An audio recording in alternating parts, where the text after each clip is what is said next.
Peggy 18.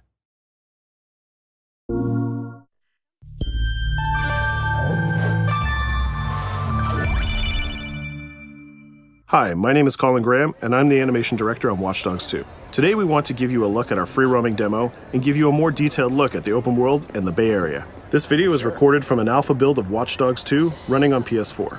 In Watch Dogs 2, we've expanded our hacking tools to give the players more options. By tapping and releasing the L1 shoulder button, we can do a contextual quick hack on this person. If we want more hacking options, we simply hold the L1 button while focusing on our target. Now we can see that there's 4 contextual hacks available on this car. Using the L1 button in 2 different ways allows the players to have fast access to the most common hacks, but it also opens up additional contextual hacks. This gives the player more hacking options than before.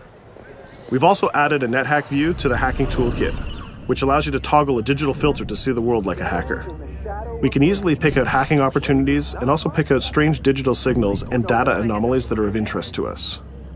The orange signal indicates that there's a person whose digital profile has interesting properties for us to investigate. So let's take a closer look. When we're exploring the world, NetHack is a very useful tool to help us identify people or items of interest. It's a really good idea when you explore the open world to use your NetHack and look around, because you never know what you'll find. We can hack into his phone and read his text messages to get a clue about what's happening. As a hacker, it's really easy for Marcus to get someone's personal information. This guy's text messages indicate that he's experiencing strange behavior happening on his phone. He seems to think that it happens every time he comes to this exact area. Let's see what our DedSec teammates think about these strange signals. That felt like a rock star pose. Found something weird. Sweet! Get a picture. No, I mean, my MC catcher detector is going off. We really need to find a better name for that. Why? That's the technical name. My Stingray sniffer tells me somebody's leeching data off of people's phones below. Looks like the data's going to Coit Tower. See? Weird. Weird indeed. Marcus has detected that there's an illegal Stingray box deployed somewhere around Coit Tower. We now have access to a new DedSec operation, and we can track it with our DedSec app. You can do any operation you want in the order that you want, as long as you've discovered it and it's in your DedSec app. With the NetHack, we can see the Stingray box is deployed all the way on the top of Coit Tower. But since the tower is closed, we're going to have to find another way to reach it. You still have a little on your nose. In Watch Dogs 2, Marcus has some custom-built toys to play with, so we can just deploy our quadcopter and fly it to the top. Coit Tower is an iconic landmark known for its great view. From here, you can see the whole city is accessible. You can visit landmarks like Sutro Tower, you can explore Golden Gate Park, or take a drive across the bridge to Marin. You can sail the bay on a sailboat, or you can visit Alcatraz, or maybe take a selfie with the sea lions on Pier 39. You can also travel across the Bay Bridge to Oakland, or take the freeway south to Silicon Valley.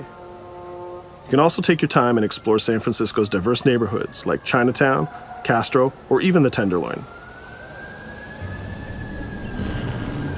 With the drone, we can easily hack into the Stingray box and track its source. This one is operated by Greystrom, who are illegally installing these boxes all across the city. The open world is full of opportunities like this DedSec operation.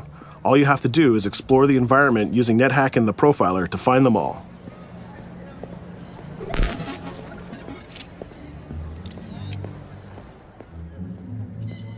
There we go. This one has a breadcrumb trail I can follow.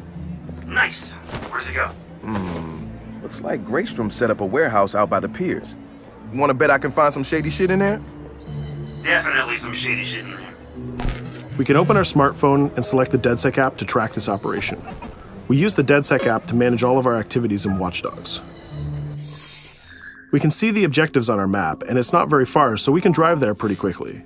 The Noodle Map app can be used to locate different landmarks and areas of interest. The entire Bay Area is yours to explore from the very beginning of the game, so you don't need to unlock anything. There's also a shop on Pier 39 where we can customize Marcus's outfit, and there's some other open world activities we can check out along the way too. Let's take this car and head down to the waterfront. Cars are particularly vulnerable to a hacker like Marcus, and you can acquire a skill that allows you to simply unlock any car in the game with your phone. One of the biggest feedbacks we got from the fans after the first Watch Dogs game was about the driving. We've significantly improved the driving to make it more responsive and accessible to a wider number of players. Driving was reworked extensively with a team of experts from Ubisoft Reflections. This is a particularly important improvement because San Francisco is known for its steep hills and its tight winding streets. Of course, driving and hacking go hand in hand, and you can still hack steam pipes, traffic lights, and you can also hack individual vehicles. As you can see, it's much easier to drive through the city in Watch Dogs 2.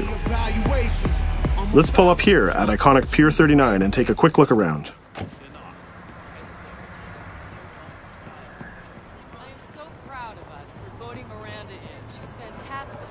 Up ahead is a clothing store, so let's go give Marcus a new look. Each clothing store has the style of the people who live in that area, so as you travel around the world, you can start to build a wardrobe that's as diverse as San Francisco itself.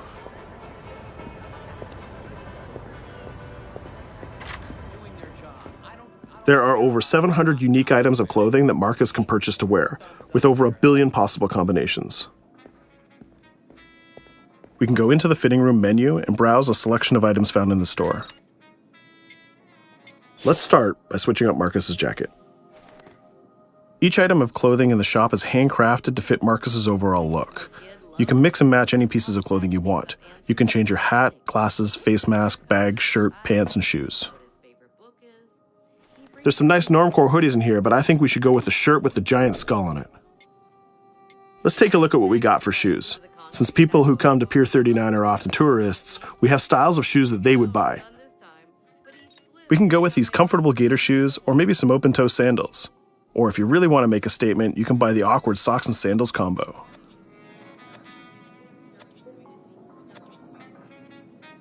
In the end, though, I think we should go with Stars and Stripes Chucks.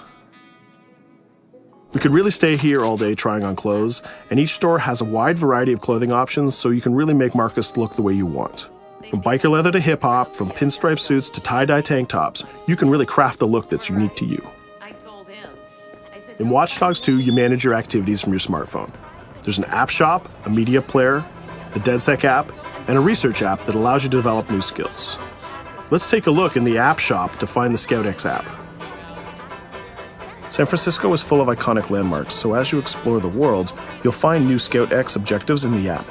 Once we've installed it, we can find nearby landmarks and go check them out. When you visit San Francisco, there's so many great landmarks to visit. The ScoutX app will be like your tour guide in Watch Dogs 2.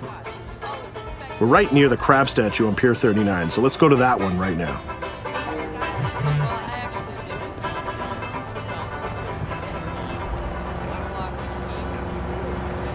These tourists have the right idea. We'll just pop open our phone and select our camera and take a picture of this giant crab. Let's make it a selfie and use the California Vibe filter.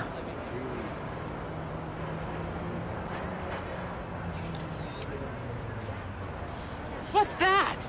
Uploading the photos to the ScoutX app will give you more followers, and you'll need those followers to progress through the game. So we had a look around and we bought some new clothes, but let's get back on track and head to that next pier, and we'll take care of that stolen data at the Greystrom site.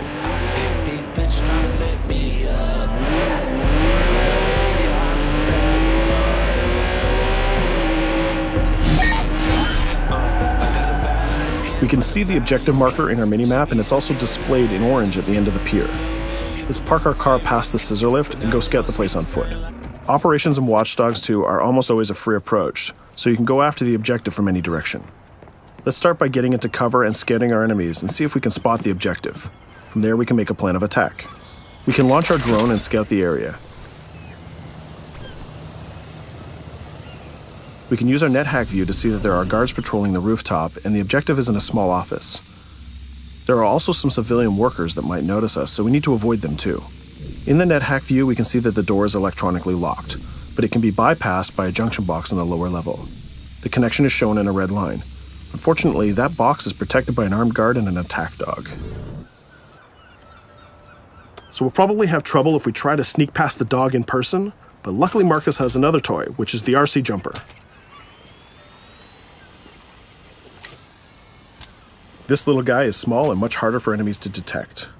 The RC Jumper is another DedSec gadget that gives Marcus a different way to approach obstacles in the layout. The RC Jumper has this cool little robotic arm that's been hacked into the body. This allows him to physically interact with objects and allows Marcus to stay safely hidden. Now the junction box is unlocked and we can open the door upstairs. We can hack that scissor lift that we passed on the way in and reach the rooftop.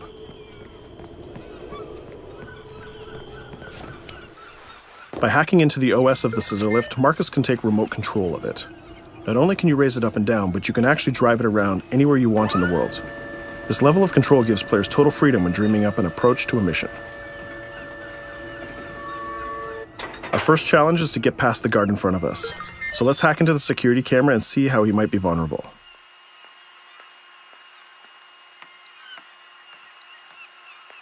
There's an industrial air conditioner unit that we can hack.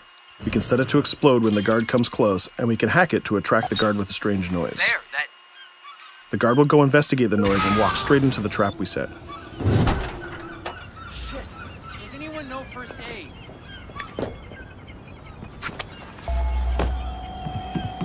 And just like that, we've taken out the guard, created a distraction, and slipped into the compound.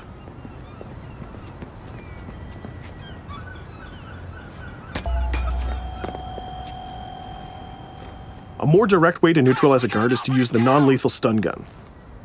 Marcus has an array of non-lethal tools and techniques, and you can complete the entire game without actually killing a single enemy. Since we already unlocked this door with our RC jumper, we can just quick hack it to open it. Now we're in the room, we just need to install one of our custom DedSec boxes into this Bloom terminal, and we've completed our final objective. All that's left to do now is escape undetected. Each operation we undertake will give us more followers. And more followers will allow you to take on even bigger operations.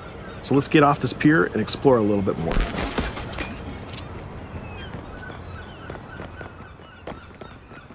Tell me you fucked up their hardware?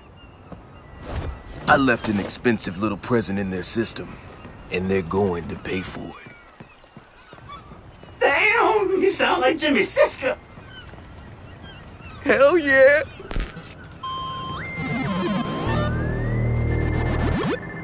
Up ahead, we'll notice there's another player hanging about. He's easy to spot because of the purple icon and the gamer tag over his head. In Watch Dogs, your game session can be seamlessly merged, and you will often encounter other players exploring the world just like you. This guy looks really friendly.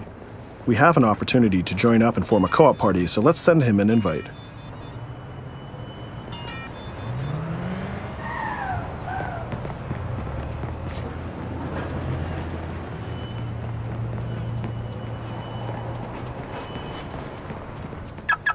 Now that we're joined in a session, we can complete co-op missions together and take on even bigger and tougher targets. 2 hackers are better than 1.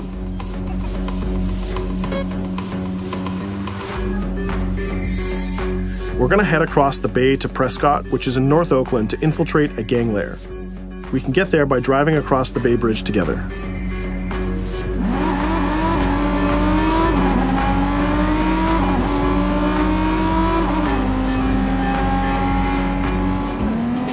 Alright, we can see that we're in a much different neighborhood than before. This is Prescott, a subdistrict of North Oakland, and the location of our next co-op operation. With our partner, we can go together and activate this mission.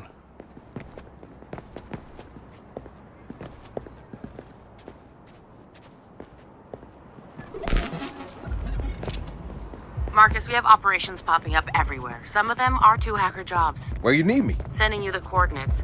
And Marcus, it works both ways. When you need help, fire off a call and we'll send someone your way for the assist. This area is a free approach, so we can tackle it any style we want. Since we're now 2 hackers working together, we'll cover our partner from the sky and help him out with some well-timed hacks. We can distract this guard by hacking his phone, and our friend will take him down very stealthily. We'll continue to scout the area and find more lookouts, like this gang member on the rooftop. We can automatically tag them, and once they're tagged, both players can see them. Our partner is going to sneak up on the rooftop and take out this guard, and we can help him with some well-timed hacks. If we use a contextual hack on this transformer box, we can attract the guard. Our partner has an easy shot with his stun gun from that distance.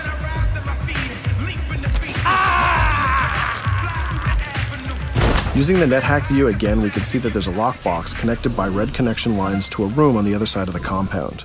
Inside this room, we see our 2 targets meeting up, and it's a perfect place to take them down simultaneously. We need to get that box unlocked and get into that room. As we continue to scout this area, we can see this compound has a lot more guards than the last one, and they look very heavily armed. We'll need to take care of these guards if we get detected. There's also a car parked in the garage, so we might need that to escape later. Let's go back to our friend and get him to disable that junction box so we can unlock the door to our target. The drone has a lot of flexibility and it's small and hard to detect, but the trade-off is that you can't physically interact with objects like this junction box. But it's not a problem for our man on the ground to do that for us. The signal lines have changed from red to blue, so now we know that we can open the doors and get to our targets. Scouting phase is done, so let's get up on that rooftop with our partner and get close enough to neutralize these enemies. We can hack these junction boxes and set a proximity trigger on them. They'll explode if an enemy passes through them, but they won't be triggered if we pass through them ourselves. We can also deploy electroshock mines from our inventory, and they're fully hackable too. It's a good idea to leave traps for your enemies in case they try to flank you.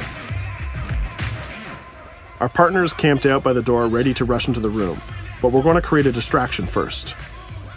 We'll get into position behind these crates, and this time we'll launch our RC jumper. Once our partner opens the door, we'll zip in and create a distraction.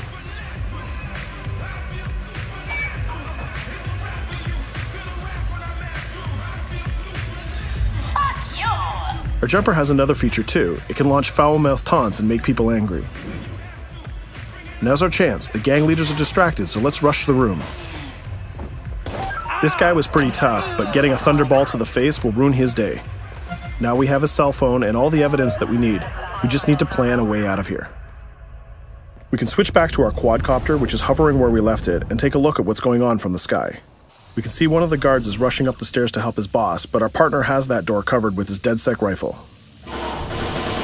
There's another guard on the ground level who's alerted to our gunfire, so let's use a contextual hack on him. We've changed his profile to make a rival gang think that he's a police informant. The rival gang will come to this compound and take care of him for us. Things are heating up, so we're going to have to improvise a little bit. We can hack the car in the garage and reverse it away from the enemies so we can use it for our getaway. The rival gang just arrived and they've engaged in a gang war with the remaining guards. These guys aren't messing about, they're armed with grenades and body armor. We'll take some higher ground and use our DedSec 3D printed assault rifle to take them on. They're here somewhere. Find them. Hey, we lost us. I called. We better leave it. There's still one guard left, so we can hack his headset, which leaves him vulnerable to a takedown.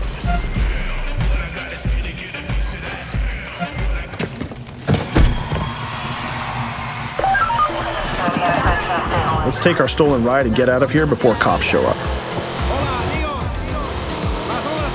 And just like that, we're home free. We took down both gang leaders, we got the evidence we needed, and we triggered a gang war, and we escaped without getting killed. That's teamwork. 2 hackers and 1 successful DedSec operation. Let's take a minute to talk about a brand new multiplayer PvP event called Online Bounty. When the player commits a crime, the police will respond and pursue the player until he can escape from the police. We call that the felony system. While you're in the felony, a bounty event can occur. A bounty event allows up to 3 other online players to join the pursuit and try to kill the player for as long as the felony lasts. As the target player of the bounty, your objective is to evade the felony and the pursuing players.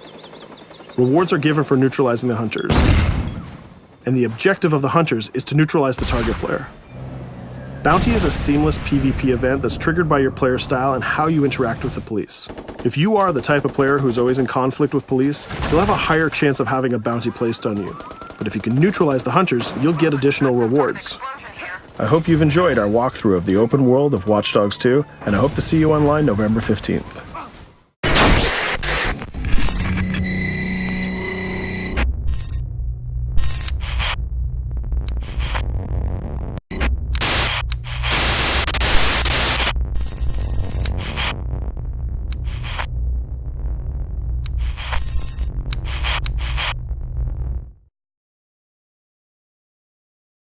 For the players.